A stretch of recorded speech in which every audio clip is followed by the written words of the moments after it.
Okay guys, so we are now in an amazing property that we are turning into a 4-bedroom detached dwelling that we are going to sell on.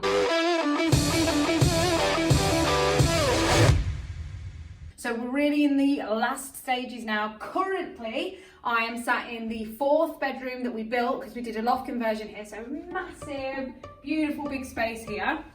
And then, so we built this obviously using because it's one of them really old Victorian properties, massive loft space. And then we've got a beautiful big ensuite in here. So we just had the carpets fitted and then we're going to be doing the final finishing touches across all of it. But we're trying to keep as many features as we can, but when you go up to a 3rd floor, you have to have fire doors on just for, and fire escape windows as well. So it's just something to bear in mind, because otherwise we would have had the original dipped and stripped doors on here just to add for that character.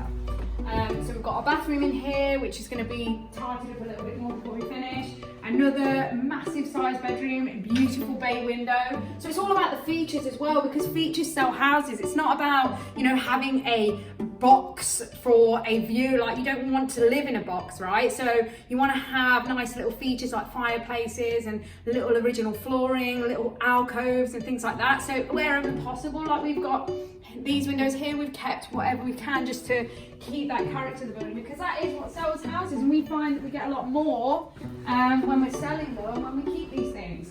So view here, this is another really good size, and they're all double rooms. And the view, I mean, once it's fully landscaped outside, there's just fields everywhere, so it's absolutely amazing. This property, we stand to make at least 85,000 on the profit when we sell.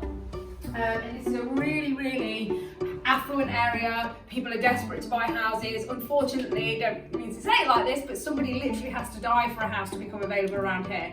And when we got our hands on it and get it refurbed as quick as you can and then get it back on the market, because this is going to be a beautiful family home for someone, we're also creating off-road parking. So now, what I'm saying flipping Marvellous is about is this house wasn't necessarily in an awful condition when we bought it, but we saw a gap, yes, a gap in this area about forcing the appreciation and putting into a different category. Because when we bought it, it was a 3-bedroom detached house. Now it's a 4-bedroom detached house, so therefore it's in a different category than before. It's got a great sized garden at the back. We've put in a driveway as well, so they're the areas. We've also done a rear extension, converting the outbuilding, so I'll show you that too. So it's about not always like getting something that's disgusting and turning it into a pretty penny. It could be getting something that's not too bad, but forcing the appreciation by doing like extensions, loft conversions where possible. So we've got a really nice big front room in here. This is the second reception area. And then we've got this gorgeous, yes, doing a great job. Sparky. Right, so this room in here basically used to finish here.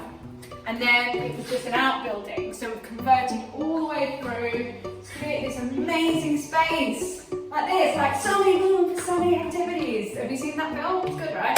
So lovely dining space, and then obviously just all fully integrated in the kitchen. And again, once the garden is finished and all fenced off, that'll be a lovely landscape with a beautiful view of the field. So really, do the right things for the right reasons. Over 80,000 profit here, only spending 30k on it. Amen.